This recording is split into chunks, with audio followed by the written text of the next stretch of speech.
23절부터 24절부터 제가 봉독해 읽어드리겠습니다. 들은즉 우리 가운데서 어떤 사람들이 우리의 지시도 없이 나가서 말로 너희를 괴롭게 하고 마음을 혼란하게 한다 하기로 사람을 택하여 우리 주 예수 그리스도의 이름을 위하여 생명을 아끼지 아니하는 자인 우리가 사랑하는 바나바와 바울과 함께 너희에게 보내기를 만장일치로 결정하였노라. 그리하여 유다와 실라를 보내니 그들로 이 일을 말로 전하리라. 성령과 은혜는 이 요긴한 것들 외에는 아무 짐도 너희에게 지우지 아니하는 것이 옳은 줄 알았노니 우상의 제물과 피와 목매어 죽인 것과 음행을 멀리할지니라. 이에 스스로 삼가면 잘 되리라. 평안함을 원하노라 하였더라. 아멘. 오늘 새롭게 바뀐 단락의 첫 번째 말씀, 오늘 본문 24절 첫 번째 들어가는 말씀, 들은즉이라는 말씀으로 함께 은혜를 나누길 원합니다. 여러분, 오늘 보는 본문에서부터는 예루살렘 교회에 있는 제자들과 장로들과 성도들이 이방인 교회와 이방인 성도들에게 어떤 내용의 편지를 썼는지를 자세히 우리에게 말해주고 있습니다. 그리고 이 편지를 살펴보면 이방인 성도들과 예수님을 믿고 사는 모든 사람들을 향한 예루살렘 교회와 제자들과 성도들의 구구절절한 믿음이 오늘 편지에 담겨 있음을 보게 됩니다. 여러분, 인생은요, 내가 구구절절한 사연이 모이고 모여서 인생이 되는 것 아니겠어요? 삶마다, 인생마다 사연이 없는 사람이 어디 있어요? 구구절절한 마음 아픈 이야기가 없는 사람이 어디 있겠어요? 그런데 그 내 삶의 구구절절한 사연들이 모이고 모아져서 우리의 삶의 결이 만들어지는 거예요. 그죠? 그의 겨울과 여름이 어떤지 나이테는 기억하는 거예요. 공명은 알 수 없지만 우리의 속사람도 어떻게 해요? 내 믿음의 구구절절한 사연들이 모일 때에 그것이 은혜의 놀라운 통로가 된다는 사실을 우리는 알아야 돼요. 때문에 우리는 평소에 믿음으로 사는 것이 익숙해져야 합니다. 내가 일상적으로 믿음으로 살아가는 것이 익숙해지지 않을 때에 믿음으로 사는 게 쉽지 않아요. 그래서 기도가 익숙해지고 말씀이 익숙해지고 하나님께 기도하는 것이 익숙해지기를 간절히 바랍니다. 그래야 우리가 믿음으로 자꾸 보여요. 믿음으로 자꾸 말하게 돼요. 그 믿음의 기록들이 계속 이어질 때 그게 어떻게 우리의 삶의 결을 만들고 우리의 삶의 풍성함을 여러분 고쳐놓는 것이죠. 이것은 성도가 특별한 날과 특별한 때에만 믿음으로 기도하고 말씀에 기기로 사는 것이 아니라 우리가 일상으로 평소에 믿음으로 사는 것이 우리 성도들에게 굉장히 중요하다는 것을 우리에게 알려주고 있습니다. 예를 들자면 사무엘상 17장에 보면 소년 다윗이 나오는데 그가 블레셋의 대장군인 골리앗이죠. 성경에 나오는 그 규빗을 센치로 바꾸면 이때의 블레셋의 그 골리앗의 키가 2m 40인가 그래요. 더군다나 다윗은 여러분 14세가 그 이스라엘에서는 성인인데 14세가 안 됐기 때문에 전쟁에 군인으로 못 나갔어요. 그러니까 그는 14세 이하, 10세에서 13세 이상 그 정도의 나이, 어린 나이예요. 그가 골리앗을 이긴 것이 여러분 어느 날 갑자기 잡은 운 좋은 기회 때문이었습니까? 아니에요. 소년 다윗은요, 평소에도 하나님께서 자신에게 맡겼다고 여기는 지극히 작은 일은 양치는 일에 굉장한 열심을 가졌어요. 자기가 양칠 수 있는 게 하나님이 은혜 주셨어요. 자기가 양을 친다고 생각했어요. 부모들은 그렇게 생각하고 여기지도 않았어요. 형들도 그렇게 대우해 주지도 않았어요. 근데 자기 혼자 하나님이 나에게 이 일을 맡겨주셔서 이렇게 믿고 그들이 살았다는 거예요. 소년 다윗이. 그래서 사무엘상 17장 36절과 37절에 전쟁에 나가기 전에 바로 왕 앞에서, 사울 왕 앞에서 이렇게 고백하죠. 주의 종이 사자와 곰을 쳤은즉 살아계시는 하나님의 군대를 모욕한 이 할례받지 않은 블레셋 사람이리까 그가 그 짐승의 하나같이 되리이다. 또 다윗이 이르되 여호와께서 나를 사자의 발톱과 곰의 발톱에서 건져내셨은즉 나를 이 블레셋 사람의 손에서도 건져내시리이다. 그게 믿음의 고백을 하는 거예요. 여러분, 이런 고백이 어느 날 갑자기 믿음이 생겨서 그가 고백했냐? 아니에요. 그가 평소부터 가지고 있었던 믿음의 지론이었어요. 일상에서 늘 하고 살았던 신앙의 모습이었어요. 그러니 성도 여러분, 다윗의 고백을 가만히 보면 우리가 일상과 평소에 얼마나 하나님과 가까이 지내는 게 중요한지, 믿음의 귀를 열고 사는 것이 왜 중요한지, 믿음의 입이 언제 늘 열리고 살아도 이상하지 않을 만큼 우리가 살아갈 때에 이것이 지극히 작은 일상에서도 믿음을 키우고 믿음이 자라고 은혜로 충만하게 살아가는 귀한 믿음의 사람이 되는 비결임을 여러분 기억하시기 바랍니다. 앞서 말씀드렸듯이 부모와 여섯 형들은요, 양치는 다윗을 하찮게 여겼어요.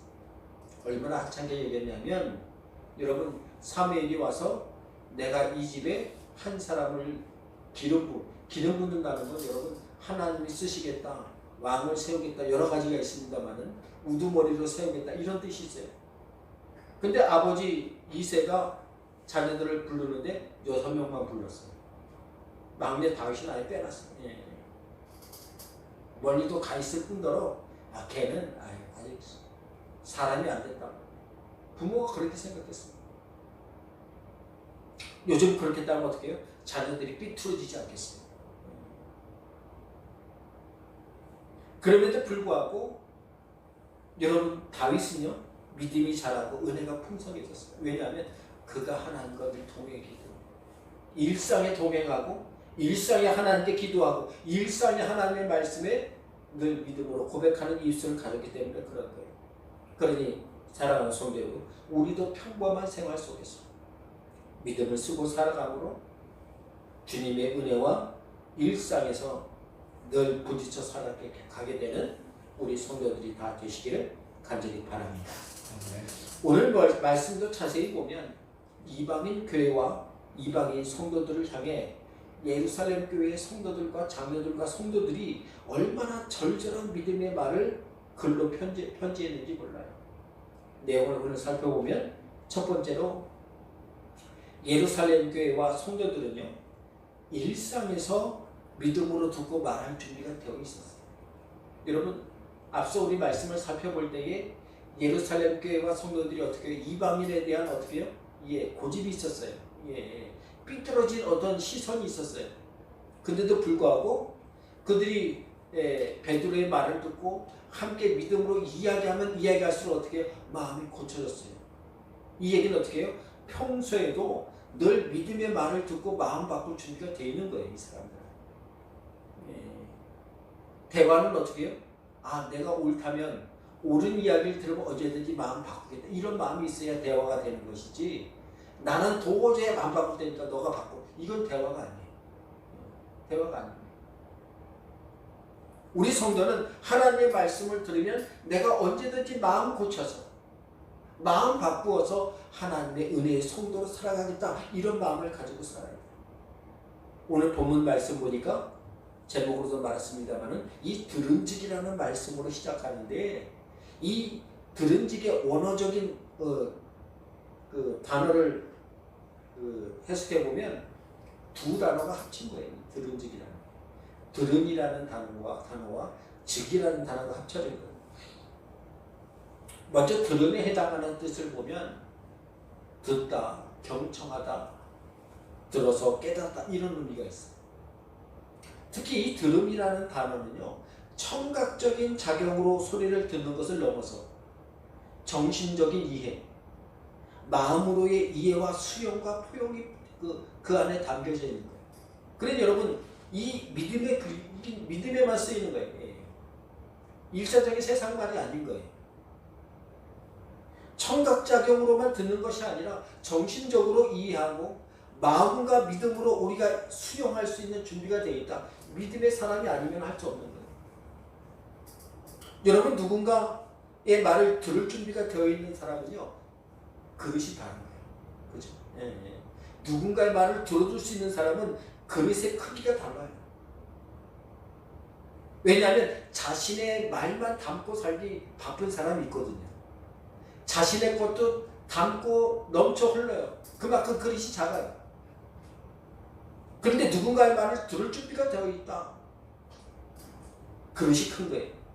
자신의 말뿐만 아니라 남의 말에도 귀에 담아 듣고 마음에 담을 만큼 마음의 그릇, 믿음의 그릇이 큰 사람이기 때문에 그렇습니다. 따라서 성도는 자신의 가지고 있는 믿음의 그릇을 키워야 돼요. 들을 수 있는 그릇을 키워야 돼요. 하고 싶은 말은 한두 마디로 표현할 수 있고 나머지는 듣고 소화하는 것을 우리의 삶에 넘치도록 믿음의 그릇이 커지길 간절히 바랍니다. 그래야 인생에서 시시때때로 만나고 살게 되는 사사건건의 일들이 있잖아요. 그 사사건건의 일마다 우리가 일희일비하면 얼마나 우리가 마음이 상하겠습니까? 그죠? 연약하게 되는 거예요. 자신의 모든 일에 하나님의 간섭과 돕는 손길이 있음을 여러분 기억하시기 바랍니다. 여러분 우리가 잘 아는 차이롱 박사라는 분이 있어요. 얼마나 잘생겼는지 몰라요. 사진 한번 볼까요? 네, 잘생겼죠. 잘생겼어요.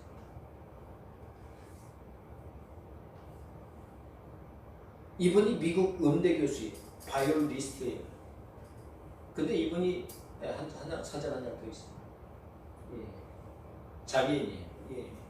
다리가 다쳐서가 아니라 소아마비. 태어나면서부터 몇 살 지나지 않아서 2살 때 소아마비로 재활원에서 어린 시절을 보냈어요. 돈 한 푼 없이 됐습니다. 생활고와 육체적인 고통을 이겨내고 수많은 사람들을 음악으로 위로하는 음악가가 됐어요. 우리나라 최초로 장애인 최초로 미국 음대 교수이자 이런 바이올리니스트로 활동했어요. 그가 쓴 책 우리 화면에서 봤습니다마는 휠체어는 나의 날개라는 책에서 나는 장애와 어려움 때문에 하나님을 더욱 섬겼고 그분이 주신 인생 자체가 선물이라는 사실을 깨닫게 되었다. 이 고백이 어떻게 들음에 해당하는 거죠? 들음에 해당하는 거예요. 듣다 경청하다 들어서 깨달았다. 하나님 때문에 그렇게 깨달았던 거예요. 머리로 깨달은 게 아니라 어떻게 해요? 정신적으로 마음으로 믿음으로 깨달았다는 거예요. 차이롱 박사는 모든 인생은 하나님의 선물입니다. 그러니 당신의 여건이 어떠든지 그 여건 속에서 하나님을 만나십시오. 그렇게 말합니다. 세상이 나의 뜻과는 상관없이 돌아가는 하지만은 가장 비천한 곳에서도 하나님의 은혜는 있습니다. 이렇게 그가 글에서 고백했어. 믿음의 고백 아니에요. 위대한 기독교 성당가인 폴 트루니에도 똑같은 과거와 비슷한 과거를 가지고 있어요. 이 사람이 굉장히 유명한 사람인데요. 그가 말하기를 나의 과거는 큰 불행이라고 생각했는데 돌이켜 생각해보면 그것은 나에게 가장 큰 행운이었다. 이렇게 말해요. 그는 생후 2개월 만에 아버지가 세상을 떠났어요. 6세가 되더니 어머니마저 돌아가셨어요. 천의 고아로 삼촌집에서 자랐는데 얼마나 눈칫밥을 먹었는지 몰라요. 그래서 그가 쓰기를 사는 게 힘들어서 고독한 어린 시절을 보냈다 이렇게 써놨어요.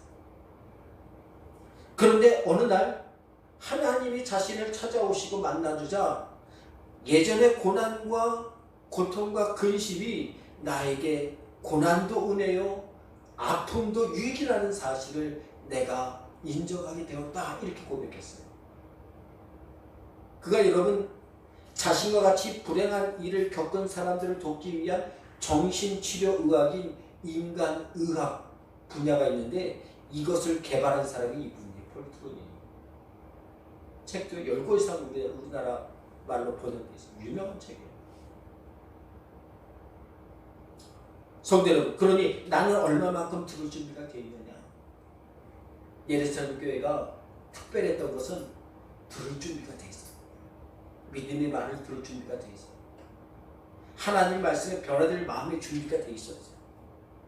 오늘 말씀에서와 같이 청각작용으로만 듣는 것이 아니라 그것을 넘어서 믿음의 마음과 그릇으로 하나님의 것을 담고 살아가고 그 담은 것이 넘쳐 흘러 가정에 쏟아내고 삶의 뜻 안에서 인생 자체가 간증이 넘치는 성도 되시길 간절히 바랍니다. 일평생을 이방인을 미워하고 상종하지 않던 이 유대인 그리스도인들의 마음과 그릇이 하나님의 은혜 때문에 바뀌었어요. 들을 귀가 바뀌었어요. 들을 마음이 되었어요. 은혜 충만하게 사는 믿음의 사람들이 되었습니다. 사랑하는 성도 여러분, 세상은요 우리의 마음을 어떻게든지 간에 뒤집어 놓을 만큼 괴롭힐 준비가 항상 되어 있어요. 생각지도 않은 곳에서 어려움을 만나요. 생각지도 않은 곳에서 고통과 아픔을 입게. 그러나 그런 세상에 살고 있어도 우리가 믿음의 귀를 열고 은혜의 마음을 열고 살아갈 때에 우리의 삶에는 하나님의 은혜가 준비되고 쏟아질 준비가 되어 있다는 사실을 여러분 기억하시기 바랍니다. 주님의 사랑과 은혜를 하루라도 빼먹지 말고 입으로 마음으로 믿음으로 되새기고 살아가는 성도 되시길 간절히 바랍니다. 두 번째로 들은 것의 수준이 내 삶의 수준도 바꾸게 된다고 오늘 본문은 말해주고 있습니다. 여러분 앞서 우리는 들은이라는 단어에 담긴 은혜를 함께 나눴어요. 들은이라는 것은 겉으로 듣는 것이 아니라 마음으로 듣고, 그죠? 믿음의 그릇으로 듣는 거죠. 듣고 깨달을 준비가 되어 있는 거예요. 그러면 그 후에 나오는 즉이라는 단어는 어떤 뜻과 의미를 가지고 있을까? 이 즉이라는 단어는요 혼자서는 사용되지 않아요. 앞에 단어와 연결돼서 항상 나와요. 그래서 뭐뭐한 후에 무엇을 했기 때문에 이런 뜻이에요. 풀어서 말씀드리면 이건 절대 혼자서 어떤 뜻도 가지지 못해요. 앞에 단어에 붙여 쓰는 거예요. 전미사로 쓰이는 거예요. 따라서 이 단어는 앞에 단어가 어떤 거냐에 따라서 그 성격이 완전히 달라져요. 오늘 본문에서는 어떻게 해요? 경청하다, 들어서 깨닫다 뒤에 쓴 거예요. 좋은 의미로 쓰인 거죠. 경청한 후에 무엇을 깨달은 우리가 하게 됐나? 이게 굉장히 중요한 거예요. 우리 하나님 말씀 듣지 않습니까? 오늘 내가 무엇을 들은 후에 무엇을 깨닫고 무엇을 붙잡고 살아가는 하루였는가? 그게 결정되는 거예요. 이래도 한 세상, 저래도 한 세상으로 우리는 생각하지 말아야 돼요. 걱정한 후에, 근심한 후에 뭐가 남겠습니까? 마음이 불편해, 힘들어요. 그러나 감사한 후에, 기도한 후에, 은혜 받은 후에 우리 인생은 달라지는 거예요. 어디에 붙어서 살아가느냐? 창세기 5장을 보면 아담의 족보가 나오는데 이 아담의 족보를 가만히 보면 반복되는 패턴이 있어요. 뭐냐면 그 패턴은 누가 몇 살에 누구를 낳고 그는 몇 년을 살며 자녀를 낳았고 몇 세에 죽었더라 이렇게 나와요. 이름과 나이만 바뀔 뿐 세 가지 동사가 똑같이 반복돼요. 그 동사가 뭡니까? 낳았다, 지냈다, 죽었다. 가만히 생각해보면 우리도 그렇잖아요. 그죠? 이 세상에 나왔어요. 이 세상에 어떻게든 지내겠죠? 그러다 죽는 거예요. 낳았다, 지냈다, 죽었다가 반복되는 거예요. 오늘날에도 이러한 패턴은 여전히 우리에게 적용됩니다. 그런데 이 아담의 족보에서 유일하게 이 패턴에서 벗어난 한 사람이 나오는데 그 사람이 바로 창세기 5장 21절에 나오는 에녹이에요. 21절의 첫 문장은 이렇게 시작합니다. 에녹은 65세에 무두셀라를 낳았고, 여기까지는 어떻게 해요? 앞에 있는 패턴과 비슷해요. 예, 낳았어요. 이 땅에 낳았어요. 근데 그 다음 22절부터는 무두셀라를 낳은 후 300년을 지내며 라고 말하지 않고 무두셀라를 낳은 후 300년을 하나님과 동행하며 라고 쓰였어요. 에녹은 세상에서 잘 지내는 것에 목표를 두고 산 것이 아니에요. 하나님과 동행하는 것에 여러분 목표를 두고 삶을 걸고 삶을 날마다 하나님과 특별한 시간을 가졌던 귀한 믿음의 사람이었어요. 성도 여러분, 우리는 세상에서 잘 지내려고 사는 사람이 아니에요. 하나님과 동행하고 살려고 믿음의 사람이 되었다는 사실을 잊지 마시기 바랍니다. 믿음으로 하나님과 동행하고 살 때 인생이 달라지는 거예요. 낳고 지내고 죽었다 이런 것이 아니라 낳았는데 예수 믿고 하나님과 동행하고 하나님의 은혜로 천국 갔더라. 우리 인생이 바뀌는 거예요. 그러니 하나님과 잘 지내려면 내 인생을 자꾸 세상 뒤에 붙여놓고 살지 말아야 돼요. 세상 뒤에 붙여놓는 것이 아니라 그것으로 부족해요. 세상에서 잘 지내는 것으로 부족해요. 동행하는 것을 바꿔야 돼요. 동행하는 것을 바꿔야 돼요. 내가 누구 뒤를 따라갈 것인가? 그게 달라져야 돼요. 세상을 쫓아 살고 다른 사람을 쫓아 살면 그곳에는 반드시 세상 일이 일어나게 돼 있어요. 하지만 우리가 믿음을 가지고 주님과 동행하고 말씀과 동행하고 은혜와 동행하고 살아가면 그곳에는 반드시 하나님의 역사와 하나님의 은혜의 일들이 따라다닐 줄 믿습니다. 말씀을 마무리합니다. 7월을 시작하면서 하나님의 은혜를 따라 살기 원합니다. 삶 속에서 하나님의 은혜를 날마다 마음으로 깨닫고 정신적으로 깨닫고 은혜로 깨달아 살기를 간절히 사모하시길 간절히 바랍니다. 그래서 하나님의 돌보심과 인도하심이 내 삶 속에, 내 가정 속에, 내 삶의 현장 속에, 교회에서도 가득 넘쳐 흐르는 성도 되시기를 주의 이름으로 간절히 바랍니다. 아멘. 기도하겠습니다. 하나님 감사합니다. 우리의 인생 또한 낳았다, 지냈다, 죽었다로 마무리되기를 원치 않습니다. 이 땅에 낳은 것이 내 뜻대로 되지 않았지만 하나님과 동행하고 살아감으로 내 삶의 결과가 달라지고 세상에 귀 기울이고 사람 말에 일희일비하던 우리의 마음을 내려놓고 믿음의 말씀을 듣고 깨달아 살고 믿음의 기도를 통해서 내 삶의 결의를 바뀌도록 살아가는 귀한 믿음의 백성이 되어서 오직 하나님의 은혜가 우리의 삶에 철철 넘쳐오르도록 구구절절히 하나님의 은혜만 우리의 삶 속에 새겨지고 앨범에 꽂아질 수 있도록 주여 은혜 날려 주옵소서. 이 7월 한 달을 주님 앞에 내려놓습니다. 주여 은혜 주시고 믿음 주옵소서.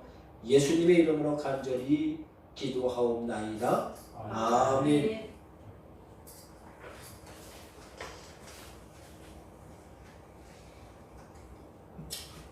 찬송가 384장